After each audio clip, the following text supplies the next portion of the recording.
Cerita novel romantis. Gadis simpanan sang tuan. Bab 66.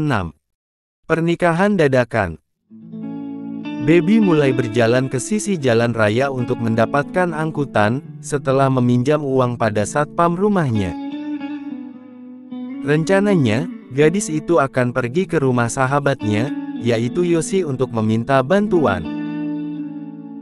Dia tidak tahu saja, bahwa sang ayah sudah memberikan larangan keras pada semua teman Baby untuk membantu gadis itu. Namun, kita lihat bagaimana reaksi Yoshi nanti. Baby terpaksa naik angkutan umum, karena jikalau dia naik taksi sudah dipastikan tarifnya akan semakin mahal, dan uang yang ia pegang tidak akan cukup. Setelah berdesakan dan merasakan hawa panas yang menjalar di seluruh jiwanya, akhirnya Baby sampai di rumah Yoshi, rumah dengan pagar rumput dan terlihat asri sekali. Tanpa segan, Baby langsung masuk ke halaman rumah gadis itu dan mengetuk pintu. "Yoshi-san!" teriaknya dengan cukup keras. Namun, sudah 5 menit berlalu Yoshi tak kunjung membukakan pintu. Baby tak menyerah, dia terus mengetuk pintu itu, berharap Yoshi segera keluar. "Yos, lu di mana sih? Ngapa kagak keluar-keluar dah?" Suara Baby mulai terdengar putus asa. Sementara dari arah jendela Yoshi mengintip, sebenarnya dia kasihan pada Baby, tetapi mengingat ancaman Juna, membuat dia tak bisa berbuat apapun, selain hanya diam dan menyaksikan sahabatnya itu pergi dari rumahnya dengan wajah sendu. Baby kembali mendatangi sahabatnya yang lain, yaitu Ale dan juga Bambang, berharap kedua bocah remaja itu bisa membantunya. Namun, lagi-lagi nihil, semua orang tak ada satupun yang mau mengadopsinya. Ini semua pasti gara-gara papi. Bukan ini semua gara-gara si tua bangka itu, kalau aja dia nggak ngajak gue nikah, keadaannya nggak bakal kayak gini, gue malah jadi gembel sekarang. Gerutu Baby sambil menendang-nendang batu di jalanan. Uangnya sudah habis untuk ongkos bolak-balik ke sana kemari, bahkan perutnya sudah keroncongan karena belum makan siang. Sial sekali memang nasibnya. Aduh. Sialan, nih batu ngalangin jalan gue, mana perut gue lapar lagi. Baby merasakan jempol kakinya yang nyut-nyutan akibat menendang batu besar, sementara tangannya mengelus perut yang sedari tadi berbunyi nyaring. Dia menatap warung kecil di samping jalan raya, tetapi saat merogoh kantong bajunya, dia tidak menemukan apapun di sana. Selain permen karet, itu pun tersisa 1 bungkus. Hingga seorang lelaki tiba-tiba memanggilnya dari arah belakang. Baby." Gadis itu menoleh, dan mendapati calon anak tirinya ada di sana sedang berboncengan dengan pacar barunya. Gatan. Seperti mendapat anugerah, wajah Baby langsung berubah sumringah dengan mata yang berbinar. Baby buru-buru mendekat ke sisi jalan raya, karena Gatan menghentikan motornya di sana. Lelaki itu habis jalan-jalan dengan pacarnya yang entah keberapa, dan tak sengaja melihat Baby sedang lontang-lantung tidak jelas.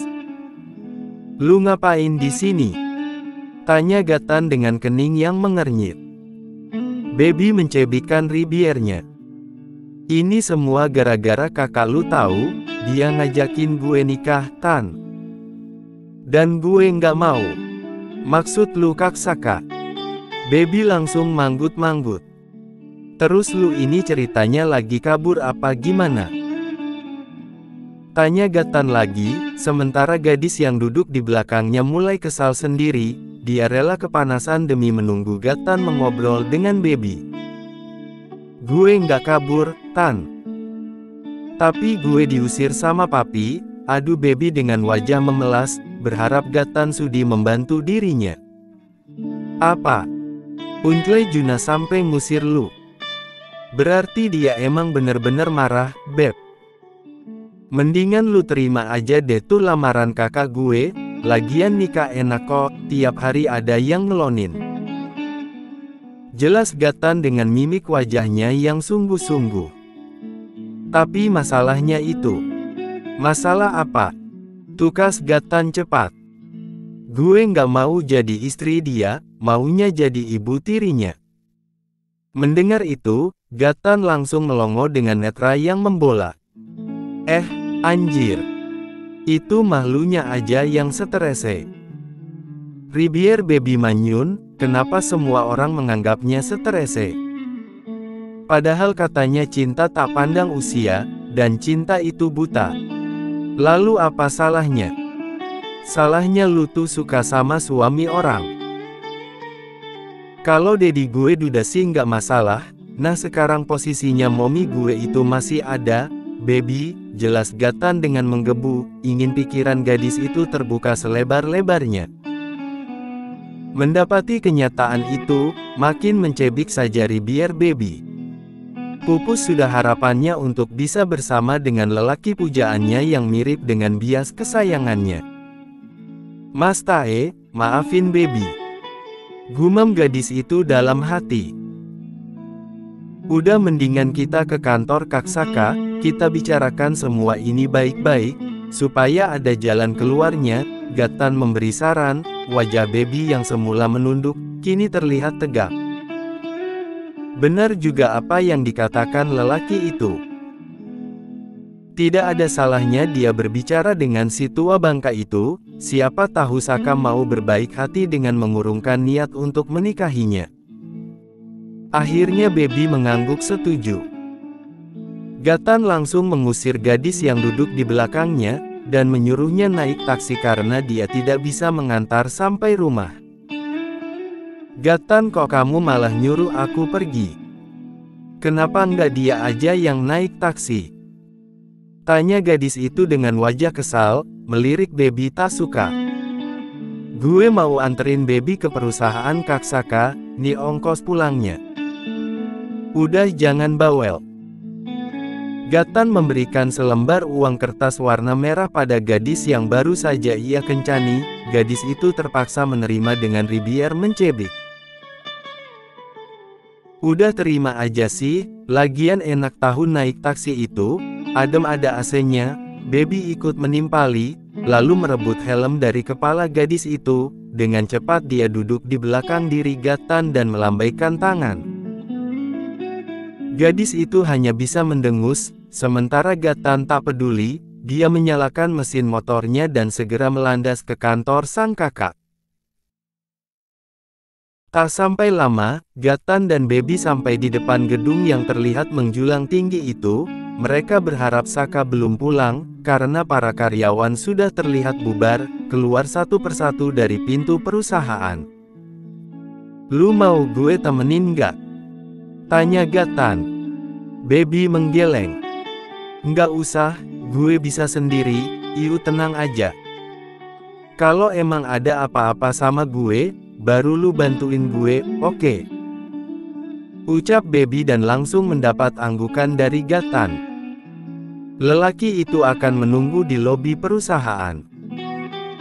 Sementara baby sudah melangkah ke meja resepsionis, kedua wanita yang berjaga bahkan sudah bersiap-siap untuk pulang. Ada yang bisa kami bantu, Nona? Tanya salah satunya dengan sedikit mengernyit. Baby langsung mengatakan tujuannya, yaitu mencari pimpinan tertinggi di gedung ini, yaitu sang CEO. Resepsionis itu langsung menghubungi Saka, mengatakan bahwa ada seorang gadis bernama Baby mencarinya, entah ada urusan apa. Dengan cepat Saka langsung mengizinkan Baby untuk naik ke ruangannya. Tanpa babi-bu, Baby langsung naik ke ruangan Saka sesuai petunjuk yang diarahkan sang resepsionis, hingga dia bisa melihat sebuah ruangan bertuliskan CEO Antarakna Group. Tak mau menunggu lebih lama lagi, gadis itu mengetuk pintu ruangan Saka dengan cukup keras. Di dalam sana, senyum Saka mengembang yakin bahwa yang datang adalah Baby, si bocah ingusan. Masuk.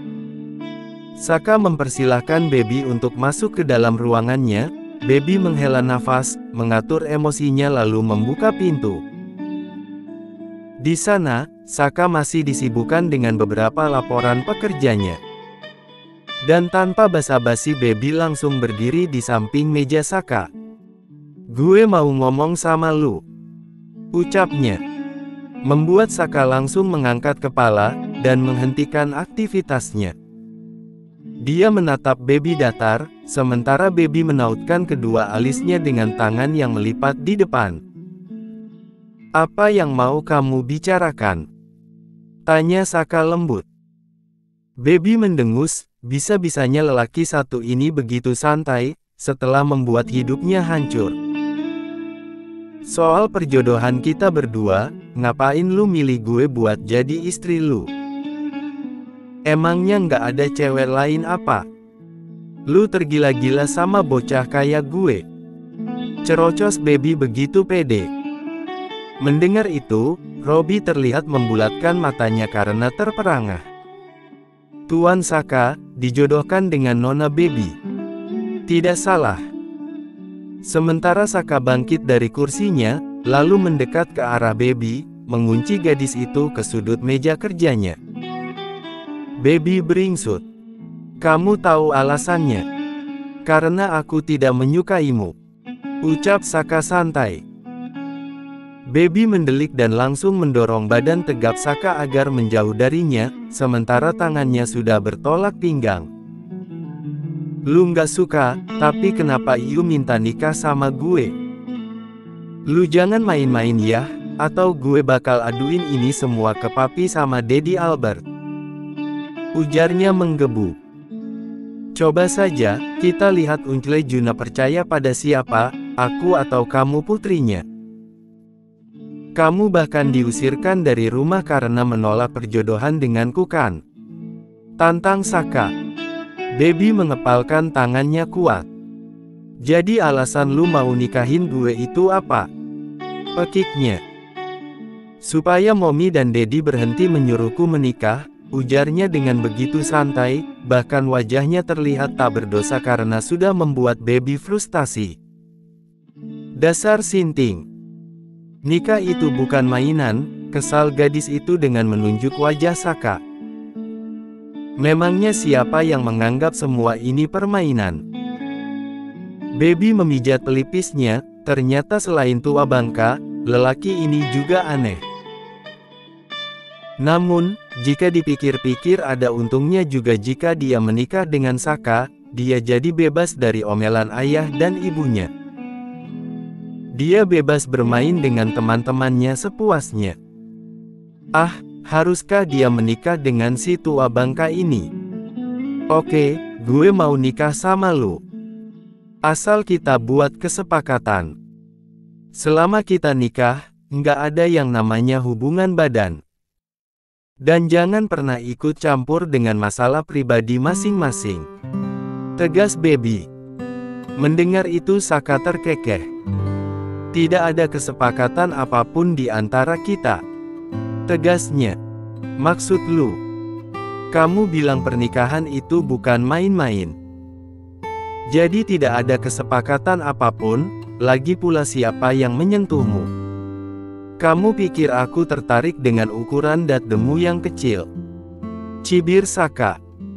Membuat Baby seketika meradang bahkan tertantang.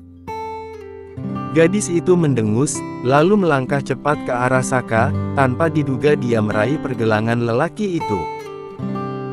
"Kalau begitu, kita menikah sekarang juga."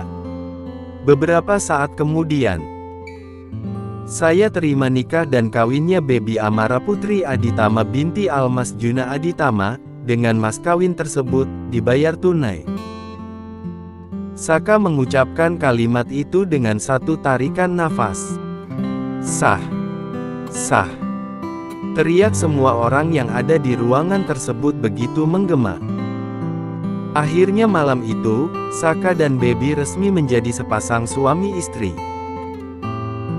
Mereka menikah dadakan, setelah Baby mengajak Saka untuk menghadap Juna, menyatakan ketersediaannya. Gadis itu sudah terlanjur kesal dengan ucapan-ucapan Saka yang menjatuhkan harga dirinya. Mengatakan dadanya kecil, ini dan itu. Baby merasa tertantang, sekuat apa lelaki itu bisa menolak pesonanya. Kita lihat saja. Lagi pula sebesar apa milik Saka. Hingga lelaki itu selalu mencacinya. Dengan berbekal mas kawin cincin berlian yang didesain khusus oleh Saka, lelaki itu meminang Baby. Dia sempat bingung. Tetapi teringat dengan benda kecil yang melingkar di jarinya, Saka pun menjadikan cincin tersebut sebagai mahar. Malam itu, semua orang mengucap syukur dengan pernikahan Baby dan Saka.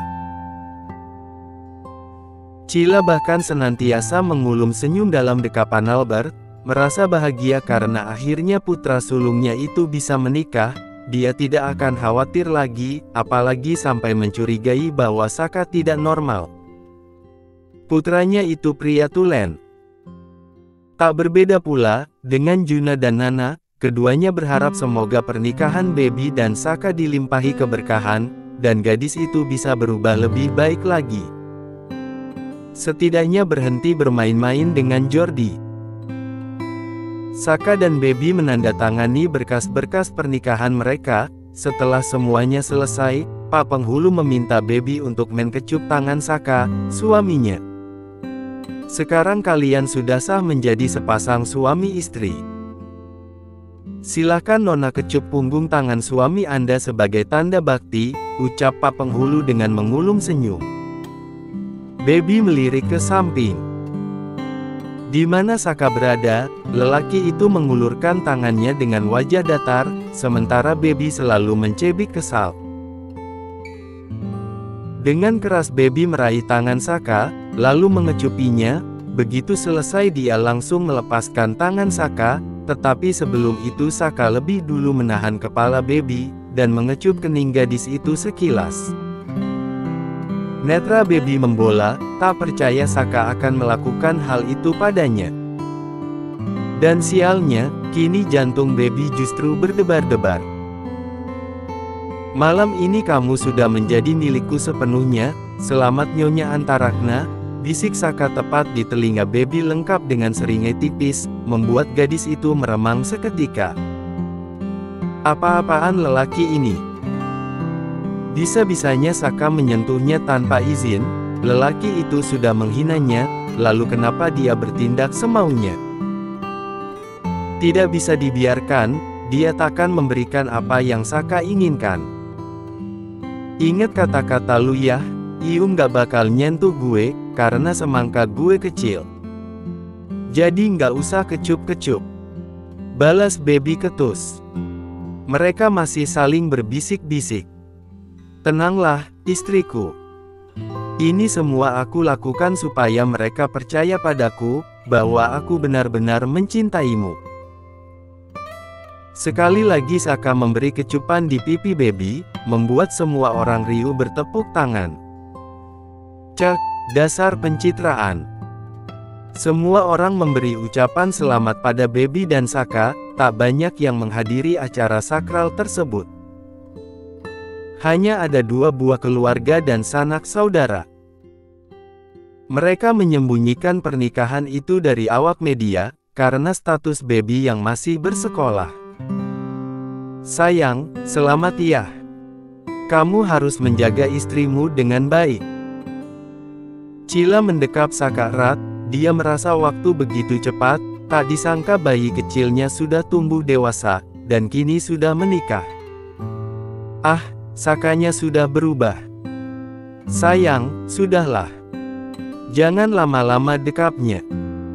Albert merengek di belakang sana, tidak rela jika istrinya itu memeluk orang lain lebih lama, sekalipun itu anaknya. Saka menghela nafasnya kecil, sudah tidak aneh dengan sikap ayahnya. Tetapi pikiran usil tiba-tiba datang, Saka melerai dekapannya dengan sang ibu, dan beralih mengecupi pipi Cila bertubi-tubi. Hei, berhentilah. Albert langsung menarik Cila untuk masuk dalam dekapannya. Kecup saja istrimu sana. Cetusnya lagi. Semua orang yang melihat itu tergelak kencang, ada-ada saja tingkah lelaki paruh baya itu. Tetapi tidak dengan gadis yang berdiri di samping Saka, dia hanya senantiasa mencebik melihat keharmonisan Albert dan Cila. Lanjut ke bab 67.